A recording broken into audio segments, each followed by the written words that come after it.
Da hoi hoi. After 11 years of working professionally in the world of game audio, I've given over 100 speeches around the world about topics like sound design, freelancing, and generally succeeding in the world of game audio. And even though my audiences are from completely different countries with radically different backgrounds, I've noticed that everyone from all over the world tends to be struggling with 3 core skills in game audio that prevent them from breaking into the industry. If they don't have these 3 core pillars in place, there tends to be a huge and unnecessary slog in their careers. So in this video, I want to dive into these 3 core pillars and how you can build them up so that your career grows as fast as possible. The first of these pillars is to simply make stuff. That means you have to be creating work constantly. If you're not writing music, creating sound, or practicing regularly, then there's no way that your skills will grow to the point where you can become a pro. And if you're interested, I made a video on exactly how you can do that and how you can practice right up here. It sounds silly, but a lot of people tend not to practice, work on projects, experiment, or try to learn new skills. And yet, they expect to get the best jobs in the entire industry immediately. So you have to simply make stuff. Do audio redesigns of cutscenes, go field recording, learn middleware, write music. Whatever it is, you have to constantly be making stuff. You can even do things like joining game jams or working on student projects. You can take lessons or join courses. Basically anything that forces you to keep creating. To put it simply, people hire people who are creating work. No matter what, remember this handy little acronym. ABC.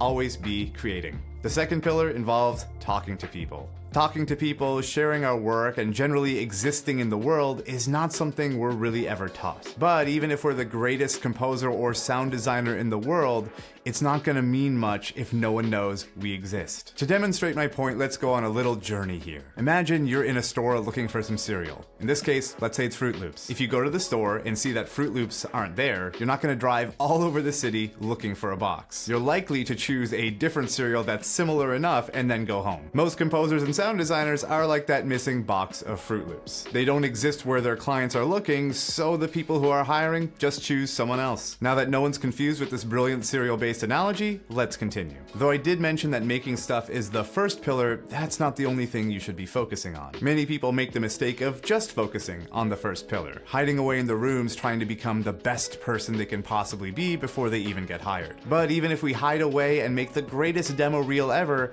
if no one knows we exist, no one's going to care. Sure, you need to have some skill to start getting some work, but you'd be surprised how little raw talent and ability you need to get started. As you go out there and start talking to people and getting little projects, you probably won't be making much money initially, but over time, that will grow. And over time, those little bits of work are going to turn into big projects. Showing up to events or going to game jams or reaching out to people on social media without begging for a job all involve talking to people, and it's key to getting hired in game audio. If you don't exist, you can't be hired. It's simple as that. And by the way, I have 2 free courses in the description below to help you with finding events and how to navigate them. And the final pillar is we need to learn how to run a business. This is the skill that no one knows they need until they need it. If you're freelancing in any way, shape, or form, it means you're running a business, which means you need to learn these skills if you want to make a living. Heck, if your goals are to work at a big AAA company someday, you still need these skills. Most of these big companies tend not to hire people straight out of school or when they're just beginning. They tend to hire people who have some sort of freelance experience. Meaning, you're going to need those freelance skills a little bit in your career, even if your goal is to be at a big company. And running a business involves building systems that make it so that you can have repeatable results. That means you're able to find clients and earn gigs without being sleazy and negotiate your contracts and generally just get paid for what you do on a consistent basis. All of these skills are incredibly useful whether you're at a big company or not. Even working at a big company, you'll need to negotiate your salary, talk to other people in your department, get people buy-in on your ideas. You'll need to talk to other members of your team, manage your money, and handle meetings, and so much more. A common thing I see is people wanting to work at a big company to free them from needing to learn these skills. You're still going to need these skills, but the context will be different. Now, if you want more guidance on making stuff, talking to people, and running a business, then sign up for my newsletter. That's the place where I share my absolute best stuff for free. That includes ebooks, free sounds, and those 2 free courses I mentioned earlier to help you get jobs in the game industry. I also have premium courses that that only go on sale to people on my newsletter. So if you really want to upgrade your sound design and business skills and get guidance from me, you want to be on that newsletter. My most recent course, Step-by-Step Sound Design version 2, just sold out in 15 minutes not too long ago, so